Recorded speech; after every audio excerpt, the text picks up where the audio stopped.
Hello, I'm here to speak today about parental consent for teen minors that would have to have abortions. There is a girl crying on her bed after throwing away her second pregnancy test. She wonders what her parents will do. She also wonders how mad her boyfriend will be at her. Will he dump her when he finds out about her condition? How is she going to tell her parents? Moreover, the thought of having a baby when she's 16 is unbearable. She has a friend that is trying to graduate while being a mother and being a student. It is very difficult for her, and she has her parents' help. She thinks about an abortion, and she wonders if she could even do that. But it would take care of the problem. Her parents and even her boyfriend wouldn't have to know of her condition. This is part of what goes through a teenager's mind when she's trying to figure out what to do about the inconvenience growing in her stomach. How would I know this? I had a young girl that worked for me that was my friend that I tried to help. My friend was torn between the abortion and having the baby. She didn't know quite what to do. Her boyfriend was older and did not want a child. Then she finally had decided over much time to have the baby and tell her parents. A few days later, while she was working, she broke down and was inconsolable. I'd asked her what happened.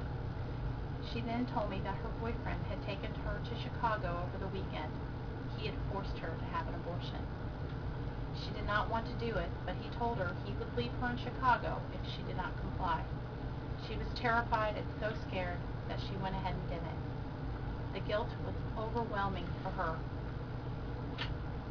She had soon stopped working and going to school. Then another girl that worked for me that was her best friend told me that she had tried to commit suicide. My heart broke for her. This is why I'm talking today about parental consent for abortion under the legal age of 18. If this law would have been in effect, this would have never happened to my friend. Actually, as of November 2009, this law would have gone into effect in Illinois if a judge hadn't placed an injunction on it. So now, anyone that's either being forced or wants an abortion without parental consent just needs to make a 6-hour round trip. The Guttemacher Institute reports that in 35 states have laws that require parental consent or notification before a child under the age of 18 can have an abortion. In 9 states, parental notification or consent laws are in effect, but they are not being enforced. And in 6 states have no parental notification or consent laws on the books. I believe that there should be a federal law for parental consent. My children cannot have an aspirin given to them by a registered nurse without my written consent.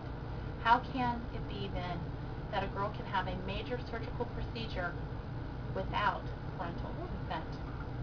The other side of the argument is that if a girl has a bad family home life, whether it's abusive or in the case of incest or her pregnancy, that she would not be able to get parental consent, that she would have to seek outside the mainstream to get a dangerous procedure done. In these cases, on the books in all 35 states, there is called a law, what the law is judicial bypass. This allows a teen to go into a federal court or a local court and get permission in those cases.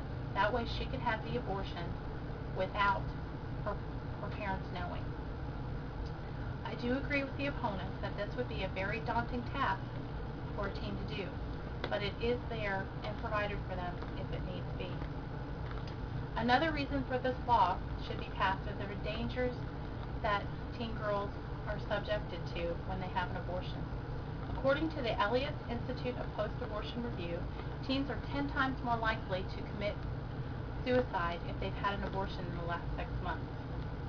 Also, major medical journals quote, teens are up to twice as likely to experience dangerous cervical lacerations during an abortion compared to older women. Also, teens are at higher risk for post-abortion infections. These infections can increase the risk for infertility, a hysterectomy, ectopic pregnancy, and other serious complications. Also, teens have an increased risk of breast cancer when they have an abortion.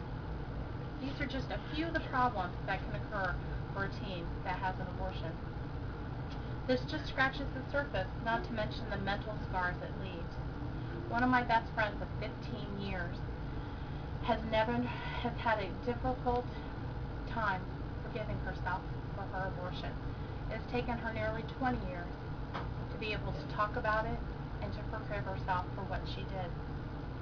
Therefore, in conclusion, abortions without parental consent not only harm the teenager, their baby, but also their family. The parents have to struggle with trying to deal with the emotional and physical scars that are left by an abortion. Whether the girl chooses the abortion or is forced into it, the parents have a right to know what is going on with their child. If we as parents have to give our permission for our children to have a Tylenol, then it should be against the law for my child to have an abortion without my consent. The worst case scenario is that they are permanently scarred by the procedure, or even worse, can lose their life. This is rare, but it can happen. How would a teenage child know their medical history if the parent is not there to tell them? We as parents have a responsibility to protect our children. How can we do that if anyone with a car can drive them across the state lines to have this done? I would encourage everyone to do their own research, to look at all the findings of the dangers that can occur to a teenage girl. Thomas. I would encourage everyone to contact their representatives and their senators, local representatives and federal representatives, for our voices to be heard. This is in our best interest of our teenagers in the future and to our daughters right now. Thank you. Thomas.